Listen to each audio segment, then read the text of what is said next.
హాయర్స్ welcome to our channel. ఇరాన్‌కు, ఇజ్రాయెల్‌కు మధ్య మరోసారి యుద్ధం అయితే మొదలైనట్టుగానే కనిపిస్తుంది. అంటే ఇజ్రాయెల్ మొత్తం కూడా నిన్న ఇరాన్ పైన దాడులు చేసింది. ఇవాళ ఇరాన్ కూడా దానికి ఆహ్, స్పందించి మేము కూడా దాడులు చేస్తామని చెప్పేసి కౌంటర్ అటాక్ చేసి చాలా డ్రోన్‌లను 100కు పైగా డ్రోన్‌లను ఇజ్రాయెల్ మీదకైతే పంపిస్తుంది. సో ఇప్పుడు యుద్ధం వచ్చే అవకాశం ఉందా? మరి అమెరికా ఈ యుద్ధం పైన ఏ రకంగా స్పందిస్తుంది? ట్రంప్ ఆల్రెడీ చాలా స్టేట్మెంట్స్ ఇచ్చినట్టుగా కూడా తెలుస్తుంది. మరి దీనిపైన కంప్లీట్ డీటెయిల్స్ ఇవ్వడానికి ప్రెజెంట్ మనతో పాటు సీనియర్ జర్నలిస్ట్ అరవింద్ కొల్లి గారు ఉన్నారు. వారిని అడిగి తెలుసుకునే ప్రయత్నం అయితే చేద్దాం. సార్ నమస్కారం సార్. ఇరాన్, ఇజ్రాయెల్ మధ్య అసలు చాలా సార్లు యుద్ధాలు జరిగాయి. మరోసారి ఇప్పుడు దాడులు చేసుకుంటున్నారు. ఇజ్రాయెల్ నిన్ను అటాక్ చేసింది. వాళ్ళ ఇరాన్ కూడా దాదాపు 100కు పైగా డ్రోన్‌లను ఇజ్రాయెల్ పైకి పంపించడం చూస్తున్నాం. సో ఏంది ఈ యుద్ధము? దీనికి గల కారణాలేంటి? మీరేం చెప్తారు సార్? అంటే యుద్ధం అనే దానికి వరుసగా దాడులు ఎదుర్కొనేటటువంటి దేశాల జాబితాలో రెండు దేశాలు ఉన్నాయి. కాబట్టి ఇదేదో కొత్తగా యుద్ధంగా ప్రకటించాల్సిన అవసరం అయితే లేదు. అదే సందర్భంలో యుద్ధం ప్రకటించకుండానే యుద్ధం చేస్తున్నారు వాళ్ళు. అదే సందర్భంలో టెక్నాలజికల్గా వార్ టెక్నాలజీలో చాలా అగ్రభాగాన్ని ఉన్నటువంటి ఇజ్రాయిల్ ఒక పక్కన, అణ్వాయుధం ఉన్నటువంటి దేశంగా ఉన్నటువంటి ఇరాన్ ఒక పక్కన. ఇప్పుడు దీని కేంద్రంగానే ట్రంప్ చేసినటువంటి వ్యాఖ్యలు ఏంటి? ఖచ్చితంగా ఇరాన్ అణ్వాయుధ రహిత దేశంగా మారాల్సిందే, అది ఇరాన్ అణ్వాయుధాన్ని కలిగి ఉండటం ప్రపంచ హితం కోసం మంచిది కాదు అని ట్రంప్ వ్యాఖ్యలు చేశారు. ట్రంప్ యుద్ధాన్ని అనుకూలంగానో యుద్ధాన్ని రెచ్చగొట్టే విధంగానో కాకుండా ఖచ్చితంగా ఇరాన్ అణ్వాయుధ రహిత దేశంగా మారాల్సిందే అనే ప్రకటన చేయటం కొంతమందికి ఆశ్చర్యకరంగానే ఉంటుంది.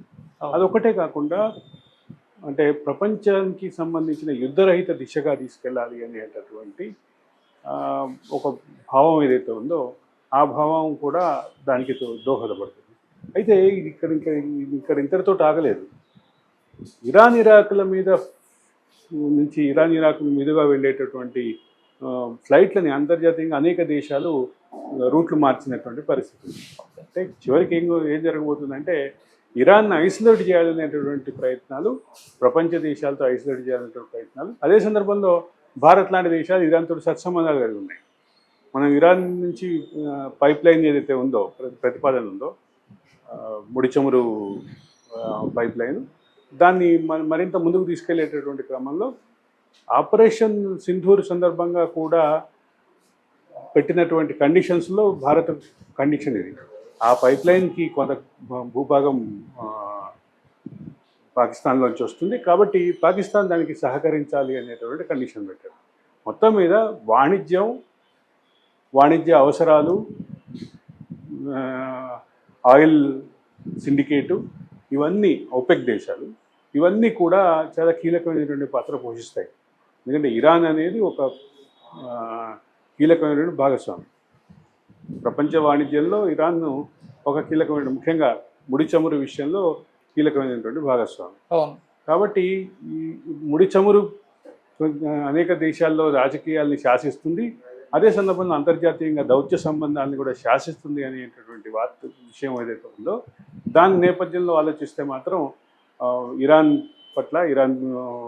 యుద్ధం పట్ల, అంటే ఇరాన్ని యుద్ధంలో దింపటం పట్ల ప్రపంచ దేశాల మీద రకరకాల స్పందనలు అయితే ఉన్నాయి.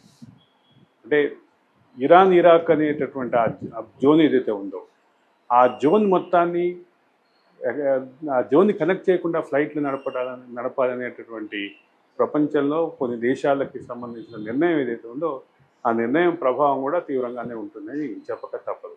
ఓకే, ఇది ఎటు వెళ్తుంది, ఎక్కడ ఆగుతుంది అనేది చెప్పలేం. బట్ ఒకటైతే క్లియర్, ఇది మొదలైనటువంటి క్రమంలో ఇవాళది కాదు, ఇవాళది కాదు.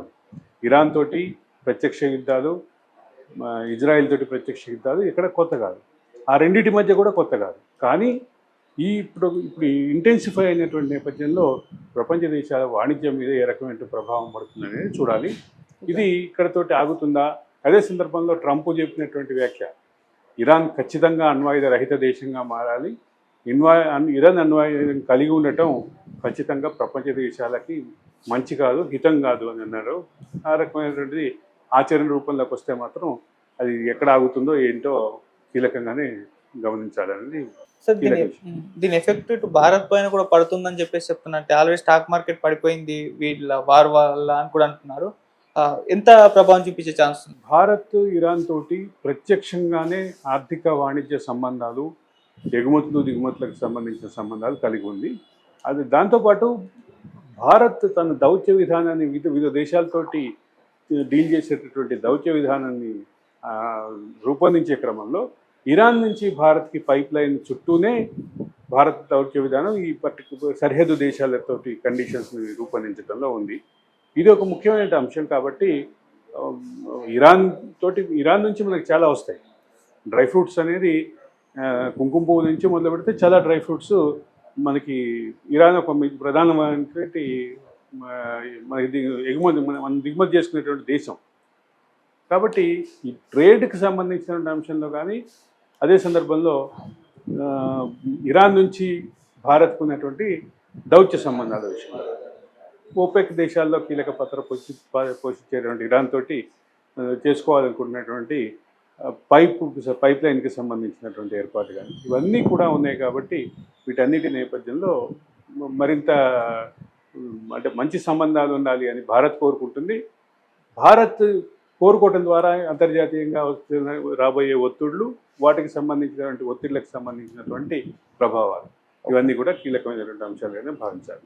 Right sir, thank you so much.